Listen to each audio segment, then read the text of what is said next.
रंगीत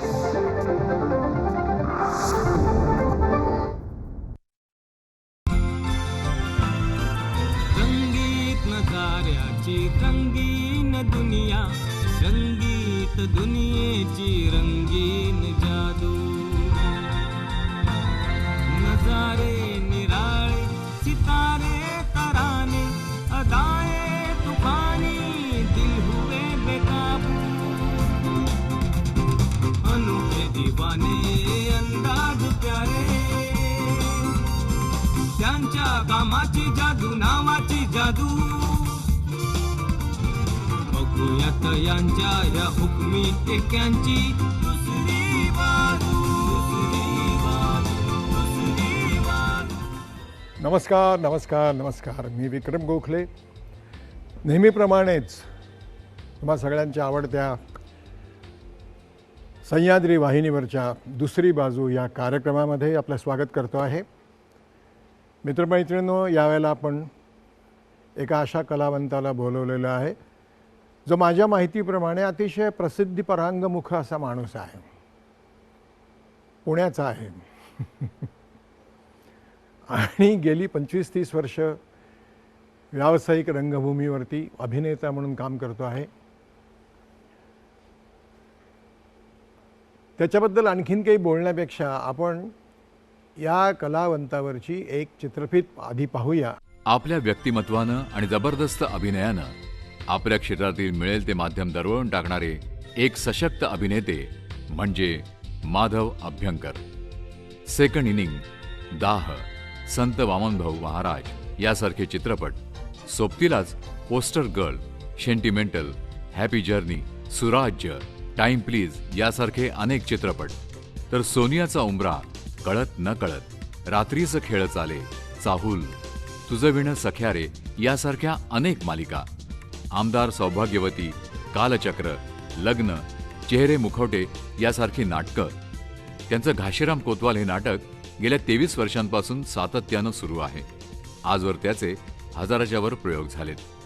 याशिवाय फिल्म इन्स्टिट्यूटमधील अगणित फिल्म्समध्ये त्यांनी काम केलंय. त्यातल्या 3 चित्रपटांना नॅशनल अवॉर्ड देखील मिळाले. अशा या रांगड्या अभिनेत्याची जाणून घेऊया दुसरी बाजू. तर स्वागत करूया माधव अभ्यंकर या कलावंताचं. माधव माधव स्वागत स्वागत. थँक्यू. हा आमचा कार्यक्रम पाहिलायस का कधी? हो, 3-4 एपिसोड तर नक्कीच पाहिलेत मी. आणि स्पेशली विजयाबाईंचा कार्यक्रम मला फार आवडला. 100वा भाग अप्रतिम. आणि मला असं वाटलं की अजून एक 2-3 भाग त्यांच्यावर झाले असते तर जास्त चांगलं झालं असतं. कारण त्यांचं व्यक्तिमत्व असं आहे की ते एका तासात नाही सांगता येणार. बरोबर आहे. त्यामुळे तुला आता कार्यक्रमाबद्दल बाकीचं काही सांगत बसत नाही, कारण तुला जास्त बोलायचं आहे. मी तुला अशी थोडी पिन मारणार आहे प्रत्येक वेळेला. तू इथे बसायचंस आणि माझ्या प्रश्नांची उत्तरं द्यायचे. प्रश्न माझे लांबलचक नसणार आहेत. पहिल्यांदा आता बोलतोय तेवढंच. बरं. तुझ्या लहानपणापासून, जन्मापासूनच आपण सुरुवात करूया. मला हो, तुझा जन्म केव्हा, कुठे झाला? आणि माझा जन्म झाला निफाडला, जिल्हा नाशिक. 11 ऑक्टोबर 1962 या दिवशी मी प्रकट झालो. माझ्यापेक्षा वरती 2 मला बहिणी आहेत आणि एक खाली एक धाकटी बहीण आहे. त्यामुळे मुलगा म्हणून मी एकुलता एकच आहे. बरं. पण 3 बहिणी. आणि माझे वडील हे गव्हर्मेंटमध्ये, म्हणजे स्टेट गव्हर्मेंटमध्ये डिस्ट्रिक्ट रजिस्ट्रार म्हणून काम करायचे, रेव्हेन्यूचे. बरं. त्यामुळे आम्हाला सतत 2-5 वर्षांनी विंचवाच्या पाठीवरचं बिराड असतं तसं सारखं आम्ही या गावून त्या गावाला, त्या गावून त्या गावाला असं फिरावं लागायचं. त्यामुळे 12 गावचं पाणी प्यायलो आहे असं मला अनेक जण म्हणतात आणि ते खरंच आहे अगदी. त्याच्यानंतर निफाडनंतर मग आमची वडिलांची बदली झाली शेवगावला, म्हणजे आम्ही नगर जिल्ह्यात गेलो. बरं. आणि तिथून मग सांगोला, म्हणजे पुन्हा आम्ही सोलापूर जिल्ह्यात गेलो. तर त्या सांगोलामध्ये म्हणजे मला जे आठवते ते सांगोल्यामधलं खूपसं आठवते आता.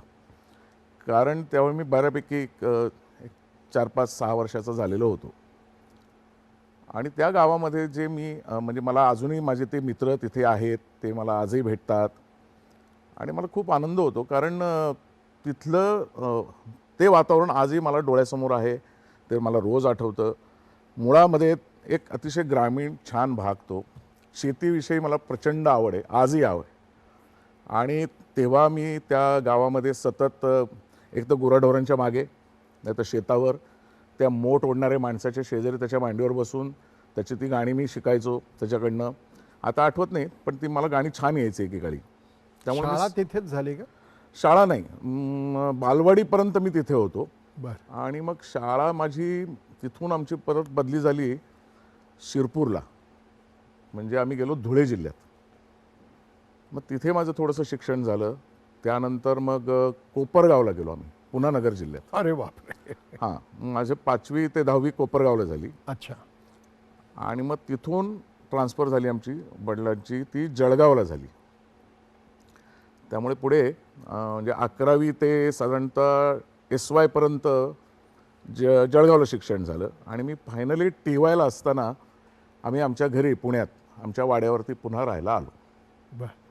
पुण्यात तुमचा वाडा होता? हो, आमचा वाडा आहे. मी आता वाड्यात राहतो. अच्छा. आणि अरे मला ते वा फार वा आवडतं. वा. हो, वाडा संस्कृती. वाडा संस्कृती सदाशिव पेठेमध्ये आमचा वाडा आहे आणि वाड्यात मी राहतो. त्यामुळे असं मला अनेकदा लोक चेष्टेने म्हणतात, काय बाई वाड्यावर या वगैरे म्हणतोस का नाही. नाही, पण वाडा संस्कृतीमधली काही चांगल्या गोष्टी ज्या आहेत त्याबद्दल मी आत्ताच अलीकडे दिवाळी अंकामध्ये एका ठिकाणी वाचलं, पुण्यातूनच निघालेलं होतं. वाडा संस्कृती आज लोप पावलेली असली तरीसुद्धा वाडा संस्कृतीमधल्या काही चांगल्या गोष्टींबद्दल सांग ना. नक्कीच.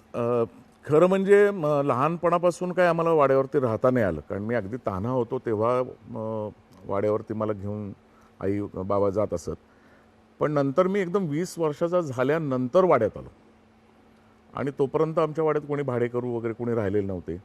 बाहेरची तिथे 2 दुकानं आजोबांनी खास एका तरुण मुलासाठी करून दिली, पण त्यांनी खूप त्यानंतर त्रास दिला. मग माझ्या काळात ती मी दुकानं परत मिळवली वगैरे. त्यामुळे आता तसं वाड्यात आमच्या कोणी राहत नाही. पण मी माझ्या आईची इच्छा होती खूप. तर आई आत्ता माझी गेल्यानंतर 2013ला आई गेली. तर ती गेल्यानंतर वाड्यामध्ये मी आत्ता होतकरू शिकणाऱ्या मुलींसाठी एक जागा तयार केली आहे. हॉस्टेल असं नाही, मी त्याला काय म्हणतो ना आपण, पेईंग गेस्ट सारखं. बरोबर. आणि त्या गरीब घरातल्या मुली आहेत, बाहेरच्या आजूबाजूच्या गावातनं आलेल्या आहेत. तर त्यांना कमीत कमी पैशात, म्हणजे जर त्यांना पैसे द्यायला उशीर झाला तर मी त्या मुलींना कधीही म्हणत नाही की अगं तुझे पैसे द्यायचे राहिले वगैरे. तर त्या 2-3 मुली आता तिथे राहतात माझ्याबरोबर. आणि मी एकटा राहतो वाड्यावर. खालच्या फ्लोअरवर त्या मुली राहतात. आणि अक्षरशः माझ्या मुली असल्यासारख्या त्या अगदी माझ्याशी खेळीमेळीनं राहत असतात. मी तुला संस्कारांच्या बाबतीत जे म्हणालो, वाडा संस्कार संस्कृती, आज चिमण्यांच्या पाखरांच्या घरट्यांसारख्या टोलेजंग इमारतीमध्ये शेजारच्या फ्लॅटमध्ये कोण राहतं हे माहिती नाही. पण मला ही संस्कृती चांगली आठवते. मी राहिलो नाही वाड्यामध्ये, परंतु मला आठवते. ते जे संस्कार आहेत माणुसकीचे, ते फार आहेत. त्याबद्दल तुला काही आठवत आहे का? किंवा आता हा तुझाच उपक्रम तू जो मांडलेला आहेस तो सुद्धा संस्कृतीचा भाग आहे? नक्कीच आहे. आणि आमच्याच म्हणजे आजूबाजूला सगळीकडे वाडेच होते ना. आता काही आता बिल्डिंग झाल्या तिथे, परंतु शेजारच्या वाड्यामध्ये जाणं, आमच्या वाड्यात लोक येणं, हे सातत्याने घडतच होतं. मुळामध्ये एक एकोपा होता तिथे. आणि आता जी एक भीती वाटते ना एकटेपणाची, तर तो भाग त्या काळी कधीच नसे. म्हणजे मी माझ्या घरातनं शेजारच्यांच्या घरात जाऊन बसणंच, कदाचित मी तिथे जेवेन, पण मला असं वाटलं की इथेच पडतो मी, तर तिथे पडत असे मी. असंच बाकीची मुलं किंवा बाकीची माणसं असं करत असत. तर तो एकोपा, ती आपुलकी किंवा सगळे सण वार त्या वाड्यामध्ये साजरे होणं, ही जी मजा होती ना, आणि खूप चांगल्या गोष्टी शिकायला मिळाल्या त्या संस्कृतीत, असं मला वाटतं. ते सगळं लोप पावलं आहे आता. आता कुणी कोणाचं तोंड बघायला तयार नाही, दरवाजे लावून बसलेले असतात. पण ते ओपननेस जो होता ना, म्हणजे वाड्याचा चौक हा एक काय म्हणतो ना आपण, एक कट्टा असायचा. अशी ती गंमत फार फार मजा वाटायची ती. घरी कोण कोण होतं तू म्हणलात? आता आई तर 2013ला गेली. हां, माझे वडील 2000 साली गेले आणि आई 2013ला गेली. आणि 2 मोठ्या बहिणी, त्यांची लग्न झाली. धाकट्या बहिणीचंही लग्न झालं आहे. त्यामुळे ते आपापल्या घरी असतात सुखात. तुझं लग्न झालं नाही? झालं होतं, पण दुर्दैवाने माझं डिवोर्स झाला. बरं, ठीक आहे.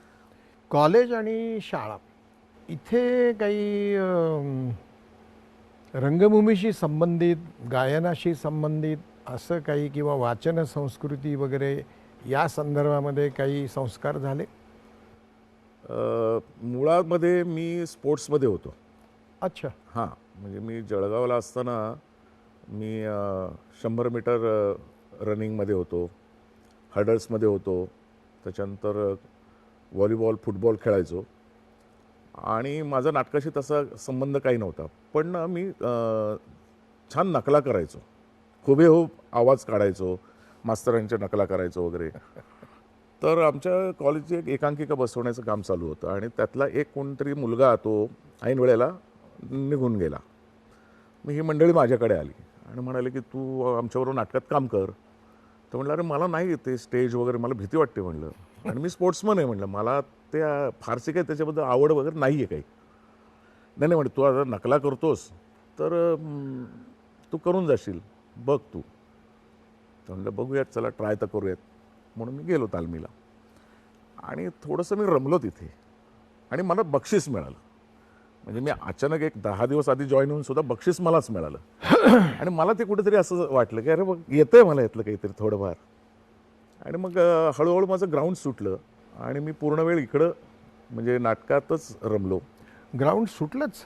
ग्राउंड सुटलं नंतर माझं, म्हणजे मी फक्त माझ्या म्हणजे तब्येत नीट ठेवावी म्हणून जेवढं आहे तेवढंच करायला लागलो, पण तसा खेळ सुटला माझ्याकडनं. तू जर आला नसतास जाता, या अपघाताने झालास या हो. क्षेत्रामध्ये, तर मग तू काय झाला असतास असं तुला वाटतं? हां, मला सैन्यात जायचं होतं. अच्छा. किंवा पोलिसात जायचं होतं. आणि मला आठवते भाई वैद्य हे माझ्या वडिलांचे खास मित्र. ते तेव्हा गृहराज्यमंत्री वगैरे होते आणि ते जळगावला आले होते काहीतरी कार्यक्रमासाठी. तर त्यांना कळलं की बन्या इथेच आहे जळगावात, म्हणजे माझे वडील त्यांना बन्या बापू म्हणायचे. तर ते भेटायला आले, ते आमच्या घरी आले. मग तो सगळा ताफा घेऊन, तेव्हा मी तिथे बाबांच्या शेजारी उभा होतो. तर उंचापुरा असल्यामुळे ते म्हणाले की अरे हा तुझा मुलगा आहे ना, याला इच्छा असेल तर पोलिसात घेतो लगेच. तर बाबा म्हणले अरे आत्ताशी 11वीत येतो, तो दिसतो असा अर्धा, पण तो आत्ताशी 11वीत आहे. पण ती संधी होती मला, जर मी ग्रॅज्युएट झालेलो असतो तर तेव्हाच मी पोलिसात गेलो असतो किंवा सैन्यात गेलो असतो. आणि मी खूप परीक्षा दिल्या सैन्याच्या, पण कुठेतरी एकुलता एक असल्यामुळे मला ते जाऊ देत नसत. आणि मी त्यांना बरेचदा असं म्हणायचो की मग सैन्यात गेल्यानंतर मरणाचीच जर भीती असेल तर इथेही सिव्हिल लाईफमध्ये लोक मरतातच की, म्हटलं त्याच्यापेक्षा ते जास्त चांगलं ना. आणि पहिल्यापासून जरा मी धाडसी, बंडखोर अशा वृत्तीचा आहे. म्हणजे शक्यतो कोणाचं ऐकायचं नाही, आपल्याला पाहिजे तेच करायचं, दिवसाची रात्र, रात्रीचा दिवस, कुठे काही बघायचं नाही, असं होतो. पण ते थोडंसं आता मला वाईट वाटतं की मला ते करायचं होतं खरं. म्हणजे अजूनही मला जर कोणी संधी दिली, ते जर असं म्हणाले की तुम्ही या उद्यापासून सैन्यात, तर मी हे सगळं सोडून लगेच उद्या जाईन. मी आत्तासुद्धा जाईन. Great great. माधव, आपण एक छोटीशी विश्रांती घेऊया. मित्र, अगदी एक वेगळीच पर्सनॅलिटी आपल्यासमोर बसलेली आहे माधव अभ्यंकर. या वयात सुद्धा त्यांना सैन्यात या असं कोणी म्हटलं तर ते जायला तयार आहेत. त्यांच्याशी आपण गप्पा गोष्टी करतो आहोत. कुठेही जाऊ नका, बघत राहा. छोटीशी विश्रांती घेऊन लगेच परत येतो. पाहत राहा दुसरी बाजू, फक्त सह्याद्री वाहिनीवर. सगळ्यांचं पुन्हा एकदा स्वागत. विश्रांतीनंतर दुसरी बाजूमध्ये गप्पा गोष्टी चाललेल्या आहेत अगदी एका वेगळ्या व्यक्तिमत्वाशी. माधव अभ्यंकर हा आमचा पुण्याचा मित्रवर्य आणि चांगला नट. माधव, सैन्याबद्दल किंवा पोलीस खात्याबद्दल आकर्षण असण्याचं कारण काय? एकतर मला तो रुबाब आवडतो आणि करण्यासारखं मला असं वाटतं ते सैन्यातच आहे. आता काहीतरी सिव्हिल लाईफमध्ये करण्यासारखं काही आहे असं मला वाटतच नाही. कारण आता आपल्या देशाची गरजच ती आहे की सैन्य हेच महत्त्वाचं वाटतं मला त्या ठिकाणी. आणि शिस्त जी आहे ना, ती मुळात आमच्या घरातच खूप कडक शिस्त होती पहिल्यापासून. प्रचंड शिस्त घरात. त्यामुळे त्या शिस्तीची मला इतकी सवय झाली आहे की मी पूर्ण डिसिप्लिन आहे. म्हणजे माझं सवय आणि आवड. हो, त्याच्यामुळे मी पूर्णपणे स्वावलंबी माणूस आहे. माझे कपडे स्वतः धुणं, स्वतः इस्त्र्या करणं, आजही मी ते करतो. घरी 2-3 कामाला माणसं आहेत, पण ही कामं मी स्वतः करतो. बुटांना पॉलिश माझ्या तर मीच करीन, ती काम मी त्या माणसांना सांगणार नाही. अप टू डेट राहणं वगैरे हे सगळं मला त्याच्यातनं ते आलेलं आहे. आणि दुसरं म्हणजे करेजेस काहीतरी सतत असं लहानपणापासून जरा गुंड प्रवृत्तीचं असल्यामुळे ना धाडस करणं ते मला फार मला आवडायचं. वाटत नाही गुंड प्रवृत्ती याला म्हणावं असं. आता तू नाही म्हणजे माझ्याकडे- डेअरिंग बाज होतो. म्हणजे कारण थोडंसं मला अन्याय वगैरे झाला कोणावर ना तर राग येतो. हा, पण त्याला गुंड प्रवृत्ती मी नाही म्हणणार. नाही, का म्हणतो मी असं की सर्वसामान्य राहिलो आपण ना तर कदाचित आपल्यावर काहीतरी उलट होऊ शकतं. पण मी जर एक स्टान्सच असा घेतला ना, म्हणजे मी नसेन गुंड, पण गुंडासारखा एक स्टान्स घेतला ना तर समोरची माणसं जरा गप्प बसतात, असं माझं पहिल्यापासून धारणा आहे कुठेतरी. हां, म्हणजे कॉलेजमध्ये असल्यापासून सुद्धा मी थोडंसं असं पुढारीपण करणं किंवा कुठली तरी शाळेत इव्हन शाळेत जर शिपाई वगैरे संपावर गेले ना तर मी बेल द्यायला जायचो. ते जे काय नोटीस असेल ती वर्गावर्गात फिरवायला मी जायचो पहिल्यांदा. कोण जाईल तर मी हात पहिल्यांदा वर करायचो. मला ते पहिल्यापासून ते नेतागिरी, ते पुढं करणं चांगल्यासाठी, उगाच नाही. मग कुठल्याही ह्याच्यासाठी मी पुढं करणार नाही, पण मला हे आवडतं करायला. नाही, पण तू शब्द चुकीचे माधव वापरतोयस. पुढे करणे हे आपल्या क्षेत्रामध्ये फार वेगळ्या नाही पद्धतीने. ते आपल्या क्षेत्रात कधीच नाही. मला असं वाटतं की जबाबदारीची जाणीव कायम मनामध्ये असल्यामुळे नक्कीच. हे ह्या सगळ्या वृत्ती हो. प्रफुल्लित होत असतील हो. असं मला वाटतं. Have you ever been to film institute of India? नाही, मी तिथे विद्यार्थी नव्हतो कधी, पण तिथल्या फिल्म्स जी ती मुलं करायची त्याच्यासाठी मी तिथे काम करायला जायचो. अरे वा. आणि ते सुद्धा मी जेव्हा आम्ही जळगाववरून पुण्यात आलो, मला SP कॉलेजला ॲडमिशन मिळाली आणि मग त्या मित्रांमध्ये असं एक चर्चा असायची की FTIची फिल्म केली मी, FTIची फिल्म केली वगैरे. तर म्हटलं अरे काय मला सांगा. तर सुरुवातीला त्यांनी मला दाद दिली नाही की कदाचित हा आता तिथे घुसेल मग आपलं काम कमी होईल, असंही कदाचित असेल त्यांचं काहीतरी. पण मला एकाच्या ओळखीने तिथे काम मिळालं एक, आणि मी 9 वर्ष सलग फिल्म इन्स्टिट्यूटमध्ये प्रचंड काम केलं, दिवस रात्र. म्हणजे मला FTIचा बच्चन वगैरे असे चिडवायला लागले लोक. ते चांगल्या करतात ना फिल्म्स ती मुलं. खूप छान करतात आणि मी खूप चांगले विषय तिथे हाताळले गेले, त्याच्यात चांगल्या भूमिका मी केल्या आणि चांगल्या पद्धतीने शूट करतात. हो. आणि दुसरं म्हणजे ते कॅमेरा, ते स्टुडिओज, ते साऊंड, एडिटिंग हे अगदी जवळून बघायला मिळालं. त्यामुळे आपोआपच मला ते सगळं नॉलेज मिळालं. आणि त्याच्यात अजून एक फायदा झाला की नसरुद्दीन शाह साहेबांनी तिथे एक वर्कशॉप घेतलं होतं स्टुडंटसाठी. पण मी, अमोल गुप्ते आणि राज झुत्से आम्ही तिघं बाहेरचे तिथे सतत काम करायचो. तर आम्हालाही त्याच्यात चान्स मिळाला आणि खऱ्या अर्थाने माझा दृष्टिकोनच बदलला सगळा. त्याच्या आधी थोडंसं मी कॅज्युअल अप्रोच असेल कदाचित माझा, पण मी फार गंभीर झालो त्याच्यानंतर, त्या वर्कशॉपनंतर. ते सकाळी 6 ते संध्याकाळी 7 वाजेपर्यंत हे वर्कशॉप असायचं. म्हणजे जॉगिंग ते शेवटचा खेळ खेळायचा एकत्र सगळ्यांनी. याच्यामध्येच हे सगळं इम्प्रोव्हायझेशन, अमुक तमुक स्पीच सगळं.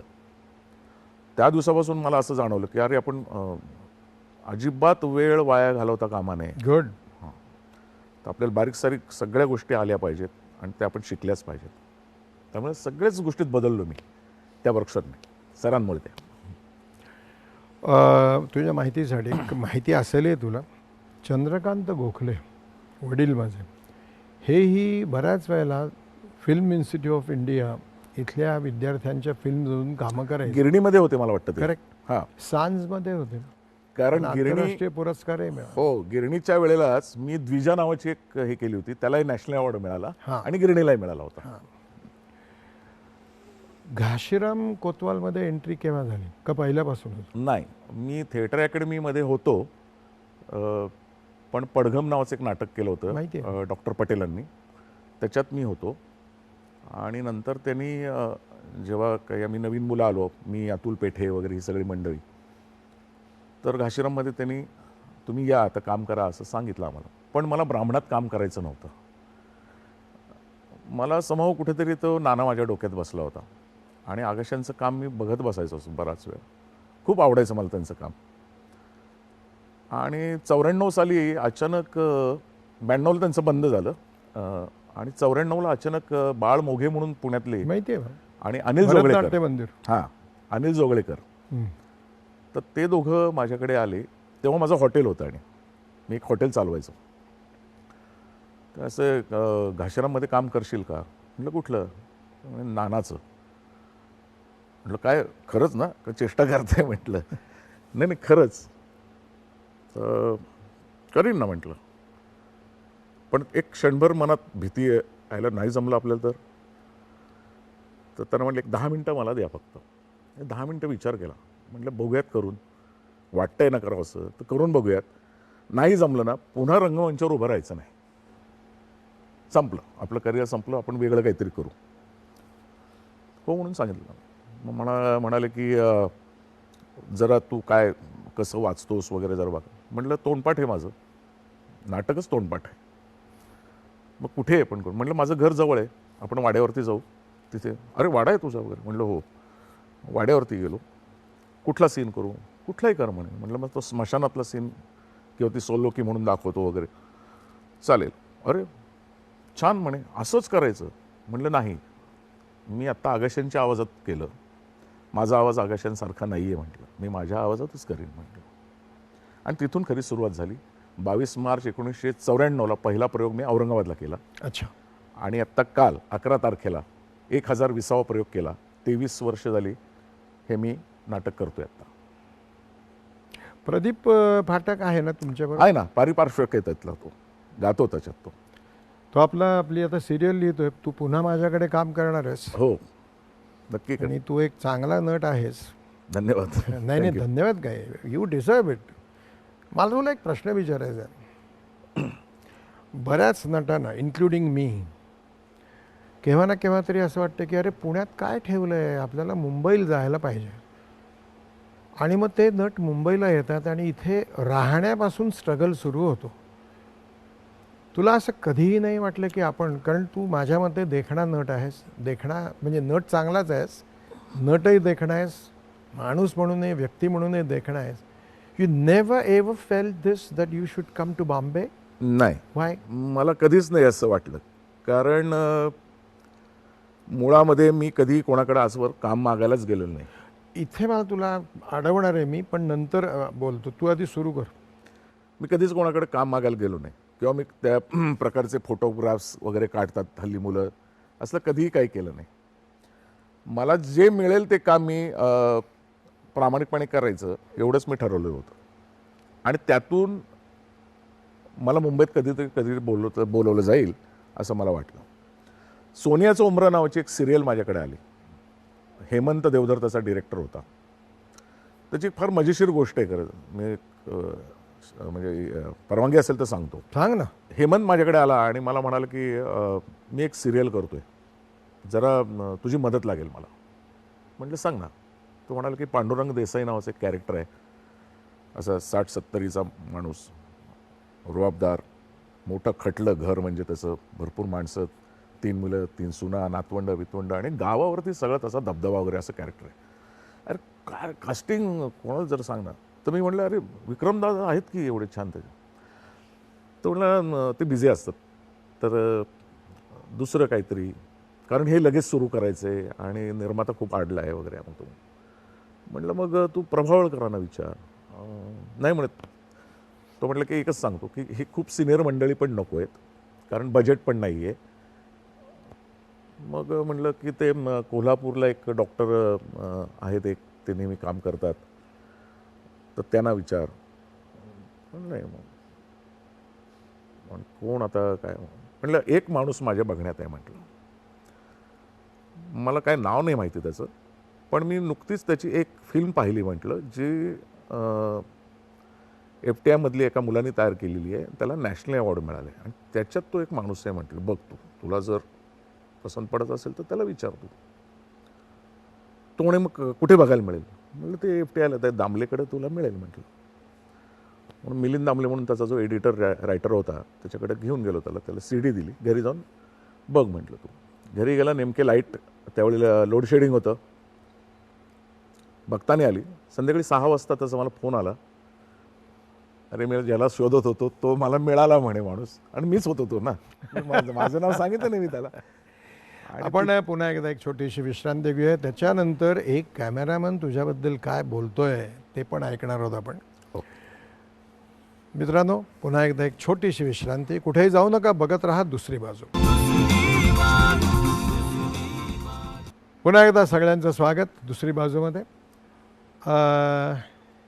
माधव अभ्यंकर यांच्याबद्दल एक सिनेमॅटोग्राफर, छायाचित्रकार, हे काय म्हणतात ते पाहूया. मेरे साथ में जो भी 2 फिल्म्स किए, उस दोनों फिल्म में माधव जी ने सीनियर सिटीजन का रोल किया है. ये उनका उम्र से काफ़ी ज़्यादा उम्र का 65-70 इयर्स एज का रोल किया है. और उसने उसके एक्टिंग देखते ऐसे लगता है कि इस आदमी का वही 70 का एज है. और बहुत मतलब एफर्टलेस, कोई ताकत लगा के एक्टिंग नहीं करते हैं, बहुत एफर्टलेस काम करते हैं. तो ये उनके साथ में काम करने के लिए बहुत ही अच्छा लगता है. टेक्निकली भी उतना ही सपोर्टिव है. कोई एक्टर ये होते हैं कि टेक्निकली उतना प्रॉपरली मार्क में नहीं आते हैं या फेसिंग नहीं लेते हैं, ये सब हमारा टेक्निकल डिपार्टमेंट का प्रॉब्लम्स होता है. लेकिन माधव जी के साथ में ये कुछ भी नहीं होता. अपना डायलॉग्स के वो भी एकदम कंफर्म रहते हैं, और मार्क्स, फेसिंग वगैरह जो है वो भी बहुत कोऑपरेटिव है. इसके लिए माधव जी के साथ काम करना बहुत अच्छा लगता है. आज तू एक सिनियर नट म्हणून ह्या सगळ्या प्रेक्षकांसमोर आहे. सगळे तुला ओळखतात, नवी पिढी पण ओळखते. जे ओळखत नाहीत ते दुर्दैवी आहेत असं मी म्हणेन, कारण तू एक उत्तम नट आहेस. तू मगाशी असं मला म्हणालास की मी कधीही कोणाकडे काम मागायला जात नाही, जाणार नाही, गेलो नाही. माधव, तुला असं नाही वाटत की सध्याचा काळ असा आहे, गेली 5-25 वर्षाचा, की एक मिनिट, काय आपलं नाव अमुक अमुक, आपण ते सिनेमा वगैरे करतो, बरं, माझं नाव अमुक अमुक, हे माझं कार्ड, मी काम करतो, मी कलावंत आहे, जेव्हा जमेल तेव्हा विचार आला तर मी अवेलेबल आहे, बाकीच्या सगळ्या गोष्टी असतील तर आपण करू काम, असं म्हणण्यामध्ये मला असं वाटतं गेल्या 5-25 वर्षामध्ये जे काही बदल झालेत व्यवसायात, त्यामध्ये तू कोणाच्या खिशातून पैसे चोरत नाही आहेस. नाही, you are just telling them what you are. हो, तू कोण आहेस आणि काय विकतोस मार्केटमध्ये हे सांगणं, याच्यामध्ये मला तरी असं वाटतं, कारण हे पूर्वी मी करत होतो, तू म्हणलास ते की मी काय कोणाकडे जाणार नाही, त्यांनी काही होत नाही, माझं काही होत नाही. त्यांनी तुम्हाला इथे लिहिलेलं असेल तेवढंच मिळतं, हे सगळं खरं असलं तरीसुद्धा कदाचित तुमचा PRO कमी पडल्यामुळे जेवढं मिळायला पाहिजे, what ever you deserve, you don't get it, because if you get this I want say attitude, पण तुम्ही हा विचार जो आहे ना तो थोडा बाजूला ठेवला पाहिजे असं मला वाटतं. आणि हे नव्या पिढीला सांगायला पाहिजे आपण, विशेषतः मराठी नटांना. आज सगळीकडे मराठी ॲक्टर सोडून बाकी सगळ्या प्रांतातले लोक वावरत आहेत, मराठी नट नाही. त्याचं कारण कदाचित मी कोणाकडे काम मागायला जाणार नाही असं आहे, असं मला वाटतं. एनिवे, नाही असं काही म्हणजे असं ॲटिट्यूड वगैरे नाही आहे. नाही, ॲटिट्यूड नाही, पण मी कुठंतरी असं सातत्याने बघत आलो आहे की काही लॉबीज आहेत, त्या लोकांना सतत ते काम देणं, नवीन लोकांचं. आता मी एवढं काम केलेलं आहे आणि ज्या लोकांनी बघितलेलं आहे माझी कामं, तर त्यांना मला घ्यावंसं का वाटत नाही याचा विचार मी अनेकदा करतो. की का विचारतात, नाही काही जण घेतात, पण ज्या पद्धतीने, हो तुम्ही घेतलंच आहे, पण ज्या पद्धतीने मला ती कामं किंवा भूमिका मिळायला हव्या होत्या, नाटकातनं सुद्धा, इव्हन मुंबईतनं सुद्धा खूप चांगली चांगली नाटकं, अर्थात 1-2 मंगेश वगैरे माझ्या 2-3 त्यांनी विचारलं होतं, पण ते जमू शकलं नाही मला. I hate lobbies. मोकळेपणाने तुम्ही ओपन. So do I. मला सुद्धा लॉबिंग वगैरे अजिबात आवडत नाही. तुम्ही मोकळेपणाने काम केलं पाहिजे. आणि सातत्याने जे काम करणारे लोक आहेत ना, त्यांनी नवीन नवीन लोकांचे चेहरे सुद्धा लोकांपुढे आणले पाहिजेत. तीस माणसं घेऊन जेव्हा ही काय सिनेमे आणि सिरियल वगैरे केले जातात ना, नाही नाही, हा तुझ्यातला एक अतिशय चांगला गुण आहे की जो मला माहिती आहे. मी आत्ता थोड्या वेळापूर्वी तू मला म्हणलंस की मी सुचवतो काही लोकांना, हो असं तू आत्ता मला नक्कीच. थोड्या वेळापूर्वी म्हणलंस. तर असं दुसऱ्याचं नाव सुचवणं, एखाद्याचं काही बरं होत असेल तर आपल्या शब्दामुळे नक्कीच केलं बरं पाहिजे. होणं, हो, कारण तो माझा भावंड असल्यासारखं आहे ना, माझ्याच व्यवसायातला आहे तो. तर हा एक तुझ्यातला चांगला गुण आहे. आणि मला जे आवडतात नट म्हणून, मला माणूस म्हणून जर आवडला नाही तर मी त्याला उभं करत नाही. माणूस म्हणून 100% आणि नट म्हणून 19-20 ओके. चालतं. So I always have liked you. So this time you are going to play a very different role. ह्या सगळ्याबरोबरच were you interested in direction of theater and films or television? केलेलं आहे मी. मला ते knowledge आहे. मी काही short films केलेले आहेत. त्याच्यानंतर नाटकं पण बसवलेली आहेत. मी विठ्ठला नावाचं नाटक बसवलं होतं तेंडुलकरांचं. त्याचे एक 10 प्रयोग झाले फक्त, कारण माझ्याकडे फायनान्सर वगैरे नव्हता. पण मी माझ्याच पद्धतीने ते माझ्या पैशातनं ते उभं केलं. आणि ते अचानक त्या पुण्यातल्या प्रयोगाला मोहन वाघ आले होते आणि ते मला म्हणाले, अरे तू काय बसवलंयस म्हणे हे नाटक, अप्रतिम आहे रे म्हणे, काय धमाल केले. कारण हे पूर्वी नाटक झालेलं आहे म्हणे आणि ते अतिशय बोगस बसवलं होतं आणि वाईट झालं होतं ते. तू काय एकदमच वेगळं केलंस हे नाटक. आणि त्याच्याबद्दलचे रिपोर्टसुद्धा इतके भरभरून आले होते सगळीकडे. म्हणे मुंबईला घेऊन ये नाटक. म्हटलं तुम्ही मला मदत करा, मी आणतो उद्या. पण ते काही झालं नाही पुढे. तर ते मी नाटकं बसवलेली आहेत, एकांकिका बसवलेल्या आहेत बऱ्याच. दरवर्षी मी रोटरीच्या एकांकिका बसवतो. अच्छा. हो. त्याच्यानंतर माझ्या डोक्यात अतिशय चांगले सब्जेक्ट आहे. एका सब्जेक्टसाठी तर माझं म्हणजे तुम्हाला एक आग्रह करणार आहे मी कधीतरी, की एक तुमच्या वयाचं कॅरेक्टर आहे आणि विद्या बालनसारखी जर ॲक्ट्रेस मिळाली तर तुमच्या दोघांसाठीच एक उत्तम फिल्म आहे माझ्याकडे.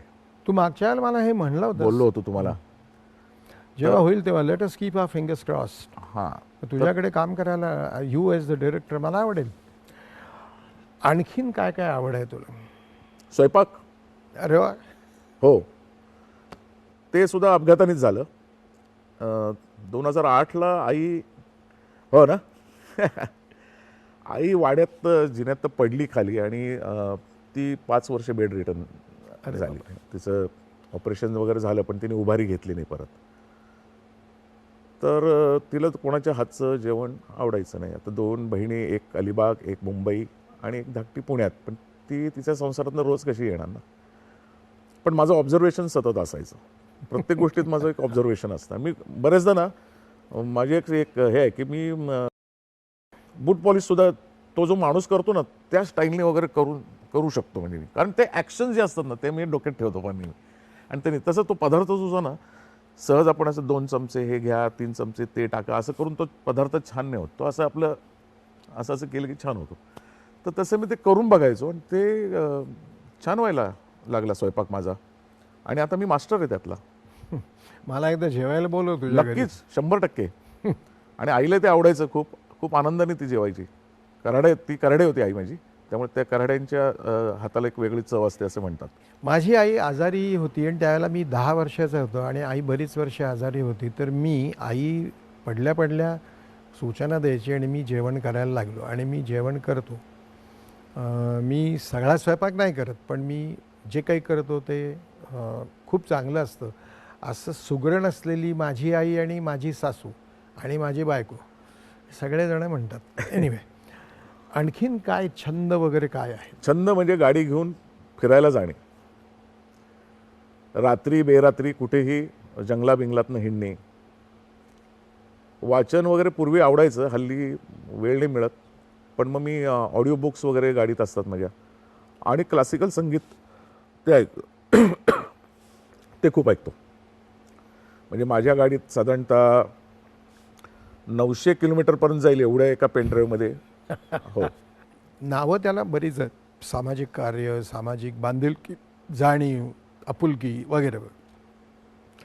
याच्याबद्दल तुझ्या काही कल्पना आहेत का? याबद्दलचं तुझं उत्तर आपण एक विश्रांती पुन्हा एकदा घेऊया आणि त्यानंतर ते उत्तर दे. मित्रमंडळींनो, कुठेही जाऊ नका, बघत राहा. इंटरेस्टिंग अशा काही गोष्टी आपण माधव अभ्यंकरांच्या व्यक्तिमत्वामध्ये पाहतो आहोत. कुठेही जाऊ नका, बघत राहा दुसरी बाजू. नमस्कार, पुन्हा एकदा सगळ्यांचे स्वागत दुसरी बाजूमध्ये. गप्पा गोष्टी माधव अभ्यंकर यांच्याबरोबर.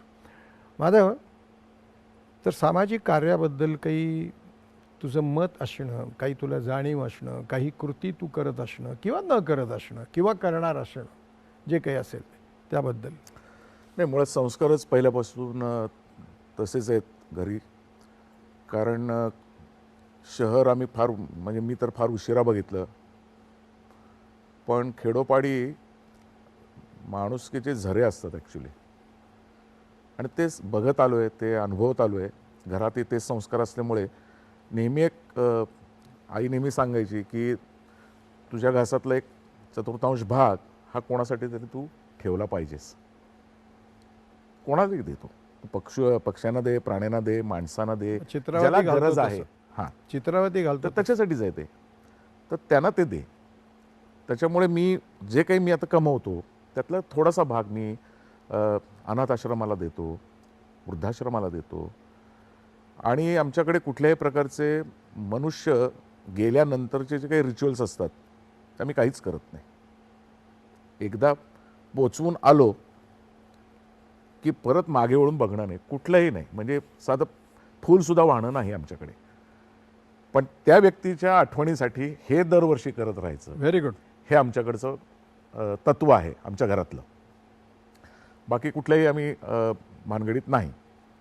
पण आठवणी दरवर्षी त्या वाढदिवसाला किंवा पुण्यतिथीला कोणासाठी काहीतरी करायचं, एवढं नक्की. तुझ्याबद्दल आपल्याच क्षेत्रातले दोन कलावंत काय बोलतायत ते जरा आपण ऐकूया. माझी आणि माधव अभ्यंकरांची जवळजवळ गेले 35 ते 40 वर्षाची मैत्री आहे, ओळख आहे, आणि अतिशय आम्ही चांगले मित्र आहोत, अगदी जवळचे मित्र आहोत. म्हणजे नातेसंबंध जोडले तरीसुद्धा चालतील. आम्ही ॲक्टिंग क्षेत्रात आहोत दोघेही, मी पण आहे, माधवजी पण आहेत. माधव अभ्यंकरांचं घाशीराम कोतवाल हे जे नाटक त्यांनी केलं, म्हणजे ज्याच्यात ते नाना फडणवीसांची भूमिका करतात, तर त्या नाटकात मी सुद्धा काम करायचो. त्या नाटकात आमची मैत्री ही अजून घट्ट व्हायला सुरुवात झाली, आणि अतिशय घट्ट, म्हणजे इतकी घट्ट झाली की आता जवळजवळ आम्ही दोघे असे समजतच नाही, आम्ही दोघेही एकच आहोत असे आम्ही समजतो. अतिशय उत्कृष्ट अभिनेता त्यांना आपल्याला म्हणता येतं. रुबाबदार चेहरा, घारे डोळे, त्या डोळ्यांमध्ये प्रेमही दिसतं, करडेपणा पण दिसतो, भीतीही वाटते, पण तसं नाही आहे ते व्यक्तिमत्व. फणसासारखंच, म्हणजे थोडक्यात प्रथमदर्शनी समोरच्याने त्यांना बघितल्यानंतर असं वाटतं की अरे बापरे, फार भयानक असेल हा, याच्या जवळ जायला नको. पण जवळ गेल्यानंतर कळतं की त्या फणसाच्या गऱ्यासारखा जो गोड आहे तो स्वभाव त्याचा. मला असं वाटतं की आता या छोट्या मुलींच्या बद्दल त्यांच्या शक्तीनुसार त्यांच्या राहण्याची तू व्यवस्था केलेली आहेस, हे सुद्धा एक सामाजिक कार्यच आहे असं माझं मत आहे. किंवा त्यांना पैशाकरता सतत विचारत राहणं की कधी देणार कधी नाही, देणार. एकूणच ना जाणीवा ज्या बोथट झाल्यात ना, तर त्या कुठेतरी परत शार्प करायला पाहिजेत असं मला वाटतं. नाही, आपल्यालाही झालेल्या नाही, हे सांगितलं त्याच्यासाठी तर होईना असं मला वाटतं की आपण ते करत राहावं कार्य, की जेणेकरून इतरांना त्यातनं काहीतरी प्रेरणा तरी मिळावी. मगाशी तू म्हणलास की मी थोडा गुंड प्रवृत्तीचा आहे. हो, गुंड असं मी त्याला म्हणत नाही, पण कुठे अन्याय झाल्यानंतर, म्हणजे थोडक्यात अल्बर्ट पिंटो को गुस्सा क्यों आता है म्हणून एक नासिरची फिल्म होती फार वर्षापूर्वी पाहिली की तू जेन्युइन आहे. हो, कुणीही कोणावरती अन्याय केल्यानंतर संतापाने पेटून उठणारी उठणारे व्यक्तिमत्व, असा तुझ्यामध्ये तो एक अंकुर आहे हो, जो फुललेला आहे. तर अन्याय होत असताना काय करायचं वाटतं किंवा काय करतोस? बरेचदा असं होतं की एखाद्या म्हाताऱ्या वृद्ध माणसाला किंवा एखाद्या स्त्रीला अरेरावीच्या भाषेत काही लोक बोलतात आणि ते बघितल्यानंतर म्हणजे मला काय करू आता ह्याचं असं होतं आणि मी जातो ते करतो. मग तो माणूस समोरचा कोण पैलवान आहे का कोण आहे काय बघत नाही मी सरशी मिळवतो तिथे. त्याला माझे डोळे मोठे करून सांगतो की हे पुन्हा असं घडता कामा नये. तसंच लहान मुलांबद्दल सुद्धा कोणी विचित्र वागत असेल तर मला लहान मुलांना मारलेलं सुद्धा आवडत नाही. बरोबर आहे. बिलकुल आवडत नाही.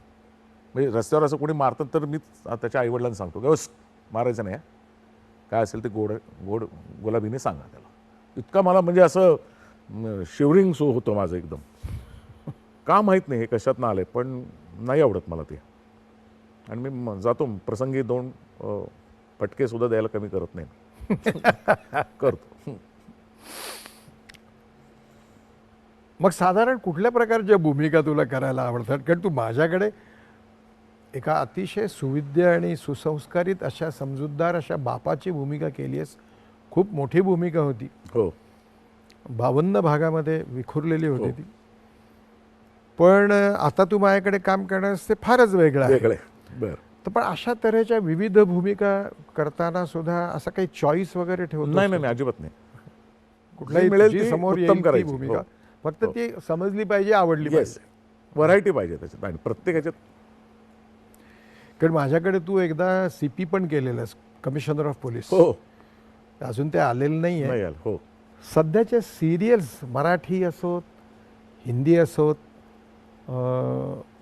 चॅनल्सची नावं घ्यायची किंवा नटांची दिग्दर्शकांची नावं घ्यायची गरज नाही. इन जनरल तुझं काय मत आहे? नाही, मी फारसं ते बघत पण नाही मुळामध्ये. म्हणजे मी नाही, जरी बघावंसं काम केलेलं वाटतच असलं तरी मी बघत नाही.